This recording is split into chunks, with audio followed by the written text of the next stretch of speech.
কিসের প্রেক্ষাপটে আসলে সেলিব্রিটি ক্রিকেট লিগে সেলিব্রিটি বাছাই করা হয়? আসলে আরমান কোহলি আরো অনেক মানুষই আসলে মানে সেলিব্রিটি ক্রিকেট লিগ খেলছে যাদেরকে আসলে মানে কিসের প্রেক্ষাপটে ওরা সেলিব্রিটি? Very good question. আসলে এটা আমাদের যারা সিনিয়র এখানে তারাই আসলে এটা জাজ করে, এভাবেই ব্যাপারটা সিলেকশনটা হয়।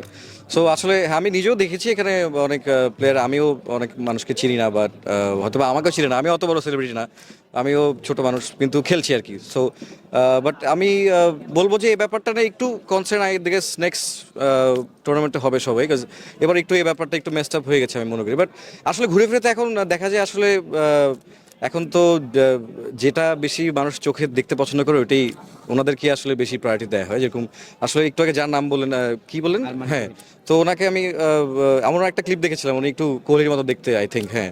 সো এগুলো আবার আসলে অডিয়েন্স দেখলে আবার খুব পছন্দ করে। সো আসলে সবাই ব্যবসায়িক পারপাস থেকে চিন্তা করতে গেলে তখন আসলে এদেরকে বাছাই করা হয়।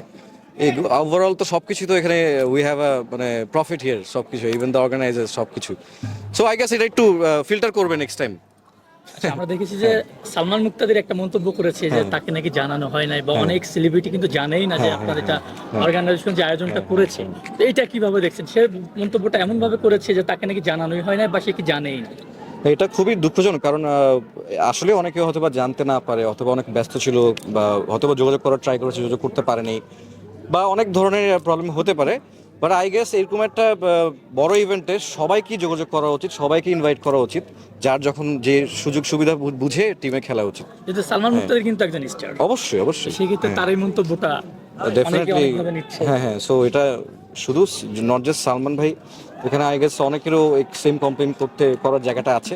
বাট আই গেস আমিও চাই, আসলে আমি খুব এনজয় করছি তো ব্যাপারটা। আই গেস সালমান ভাই থাকলে এখানে এনজয় করতো, বা যারা আসেনি, যারা আসতে পারেনি, নেক্সট টাইম আই থিঙ্ক এটা একটু গুছায় করা উচিত। বাংলাদেশ হ্যাঁ। ক্রিকেট নিয়ে কিছু বলেন। বাংলাদেশ ক্রিকেটে আমি অলওয়েজ একজন বড় সাপোর্টার, আমি প্রত্যেকটা প্লেয়ার সাপোর্টার। আমি সাকিব আল হাসানের ফ্যান, আমি নিজেও ছোটবেলায় আবাহনীতে খেলতাম, ক্রিকেট খেলতাম। সো আমি সারাক্ষণ ক্রিকেটই থাকতাম। সো বাংলাদেশ ক্রিকেট আমি মনে করবো যে আপস অ্যান্ড ডাউনস থাকে, বাট এখন যে পর্যায়ে আমরা ইন্টারন্যাশনাল ক্রিকেট খেলি, আই গেস আমরা আসলে এখন we are tough for any one. So I guess আরও সামনে আমরা ভালো খেলবো। কি প্রত্যাশা করছেন বাংলাদেশ বিশ্বকাপ কবে জিতবে? জিতে যাবে, জিতে যাবে, নো ওয়ারিজ। মানে কত বছর লাগবে? Very simple. বলা যায় না, নেক্সট টাইম হয়ে যেতে পারে, নেক্সট ওয়ার্ল্ড কাপ হতে পারে, আমার আশা আছে। আমি আসলে খুব বড় ইন্সপিরেশন।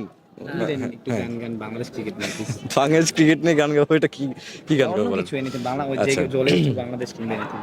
না, আমি বাংলাদেশ ক্রিকেট ভালোবাসি, একটা গান গাই, হ্যাঁ সেটাই বলি, আমার নিজের একটা গান গাচ্ছি। দূরে কখনো যেও না, দূরে গেলে মন যে বোঝে না, দূরে কখনো যেও না, দূরে গেলে মন যে বোঝে না। Thank you, thank you, thank you so much, thank you so much, thank you.